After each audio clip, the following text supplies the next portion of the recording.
1 2 3 4 5 6 7 8 zeros, मतलब 60 crore rupees.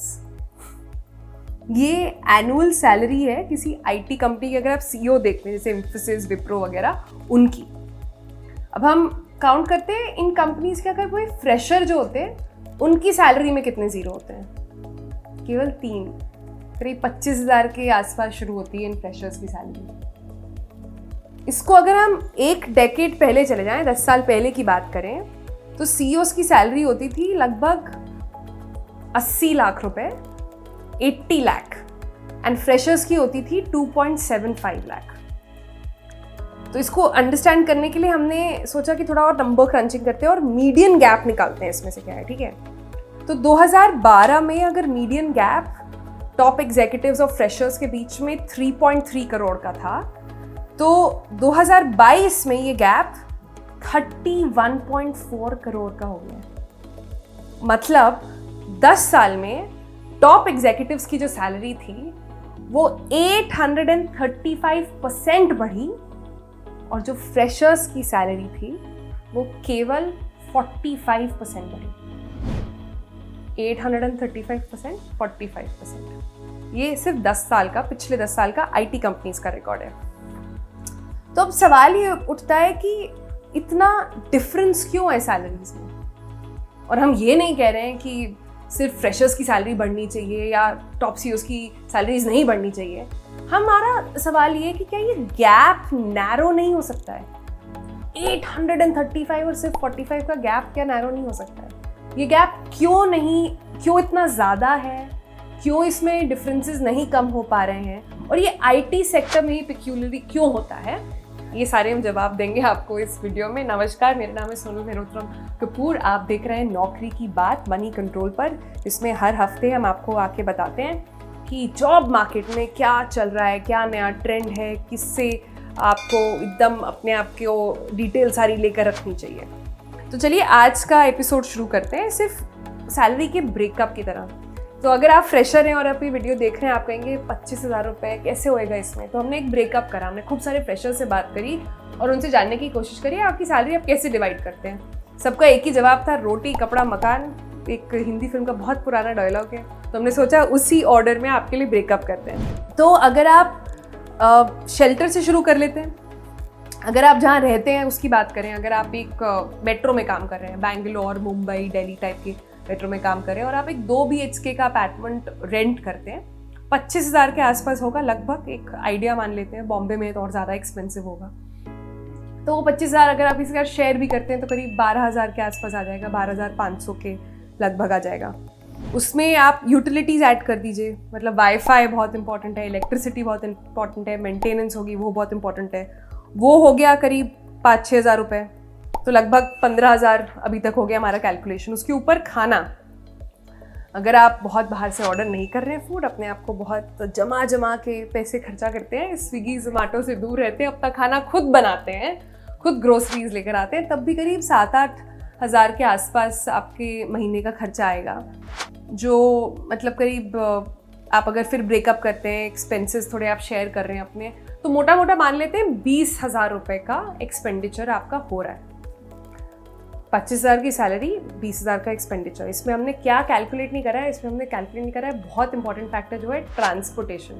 अगर आप बैंगलोर में रहते हैं तो ट्रांसपोर्टेशन बहुत ही दुखती नव्स पर हाथ रखेगा, दिल्ली में रहते हैं तो और भी ज़्यादा करेगा। लेकिन अगर आप मेट्रो, बस, इन सब का भी खर्चा वगैरह थोड़ा उठा लें तो करीब 100 रुपये के हिसाब से अगर हमने एवरेज उठाया है, जो लोगों ने हमको बताया, तो करीब 2,000 के आसपास, क्योंकि वीकेंड्स वगैरह पे आप ट्रैवल नहीं करेंगे, उसके हिसाब से ले लें तो मोटा आपके पास बचे अपनी सैलरी में 25,000 की 1,000 रुपये।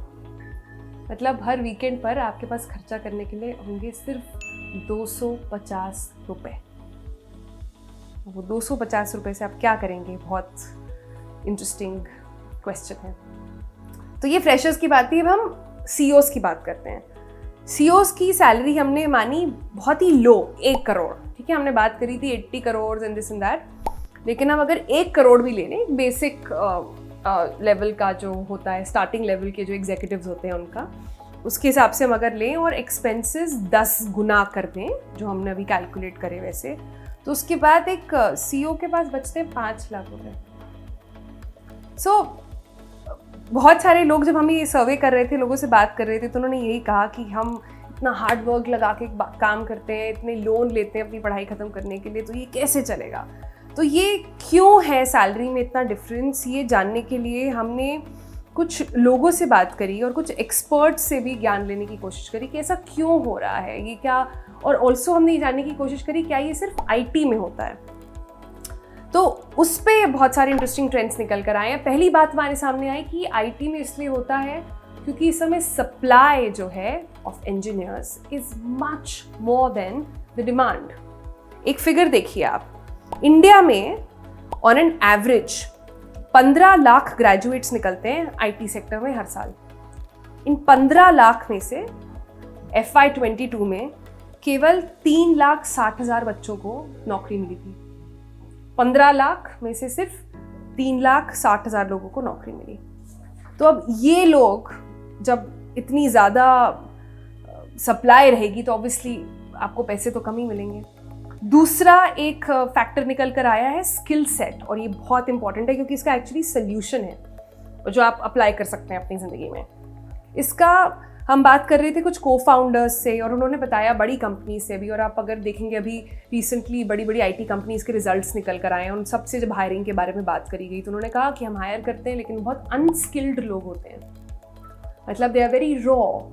जो क्वालिटी ऑफ इंजीनियर्स उनको 10 साल पहले मिल रहे थे अभी भी वैसे ही मिल रहे हैं, तो कह रहे हैं वो किस बेसिस पर उनका सैलरी बढ़ाएं। सेकेंड, जो बहुत बड़ी कंपनी जैसे इन्फोसिस वगैरह, वो जब फ्रेशर्स को लेती हैं तो करीब 6 महीने से साल भर उनकी सिर्फ ट्रेनिंग होती है। इस ट्रेनिंग में कंपनी का पैसा जाता है।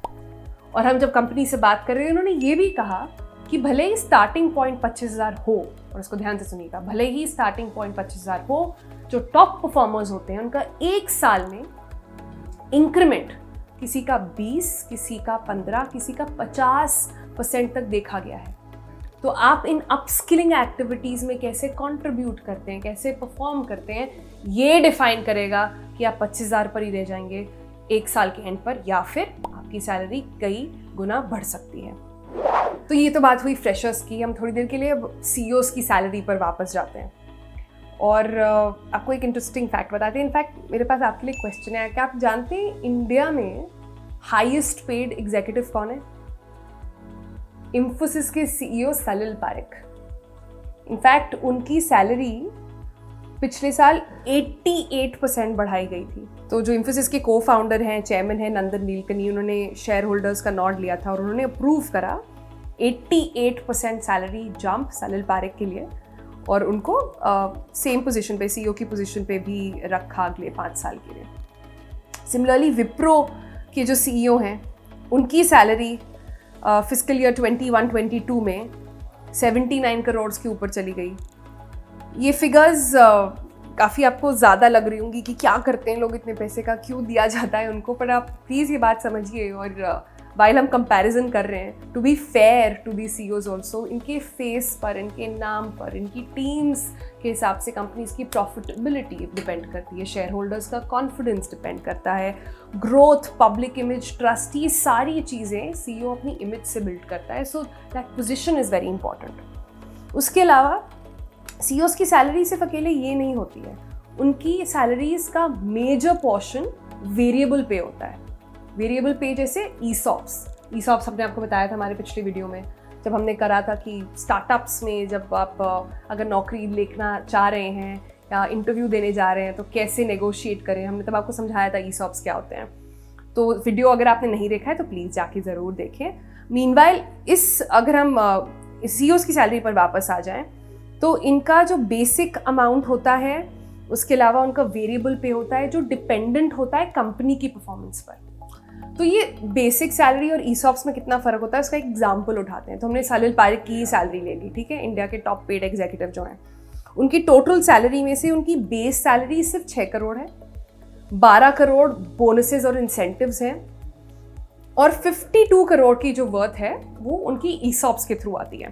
इनफैक्ट हमने ये भी कंपैरिजन करने का कोशिश करा कि क्या ये सिर्फ इंडिया में हो रहा है या यूनाइटेड स्टेट्स में भी होता है, बाकी जगहों पर भी होता है। तो वहाँ पर भी यही देखने को मिला कि करीब 300 कंपनीज पर एक स्टडी हुई थी यूनाइटेड स्टेट्स में, जिसमें एवरेज सैलरी जो सीईओज की निकली है वो करीब $10.6 मिलियन है।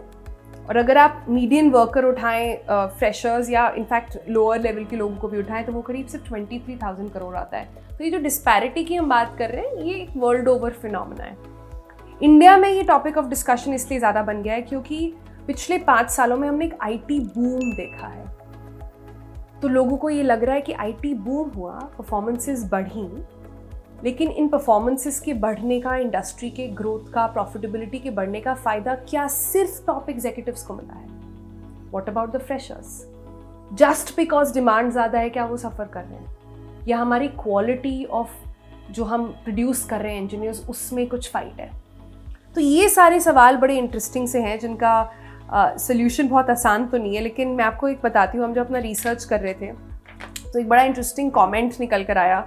ये एक प्रोफेसर हैं ह्यूमन रिसोर्स के XLRI जमशेदपुर से, जिन्होंने कहा कि such disparities in pay are there in the IT industry because there is no unionisation. तो उनके हिसाब से किसी और सेक्टर में इसलिए नहीं होता है क्योंकि यूनियंस बहुत स्ट्रॉन्ग होते हैं, वो हमेशा फाइट करते हैं एज अ प्लेटफॉर्म की फ्रेशर्स की सैलरी को बढ़ाया जाए, करा जाए। लेकिन IT सेक्टर क्योंकि रिलेटिवली नया है compare to the rest of the industries, यहाँ पर ये हो नहीं पाया है। और जब तक वो नहीं होता है तब तक इन फ्रेशर्स के बारे में कोई फाइट करके बेटर सैलरीज नहीं लाने वाला है। एक कमेंट ये भी निकल कर आया कि हमें खुद भी देखना चाहिए क्या ये सेक्टर्स में जितने ये फ्रेशर्स निकल कर आ रहे हैं, क्या ये वर्थ हैं इतना? क्योंकि मेजरली हमने पिछले, स्पेशली ये जो इस समय पूरा समय चल रहा है, सब लोग अपनी जॉब्स बदल रहे हैं एंड बाकी सारी चीज़ें हो रही हैं, इंडस्ट्रीज़ बदल रहे हैं। पैंडेमिक के बाद जितना ह्यूज शिफ्ट आया है जॉब्स में, हमारी ज़िंदगी में, हमारे चॉइसेस में, बेसिकली उससे ये भी निकल कर आया कि कुछ इंजीनियर्स हैं, स्किल्ड इंजीनियर्स, जिनकी बहुत डिमांड है और वो जंप कर रहे हैं एट मैसिव हाइक्स, और जो बाकी के बेसिक लेवल इंजीनियर्स हैं वो नहीं कर पा रहे। So as I conclude this video, 2-3 चीज़ें जो हमारे पूरे रिसर्च में निकल कर आई। पहला कि डिमांड ज़्यादा है, इस वजह से फ्रेशर्स को बहुत कम सैलरी मिल रही है।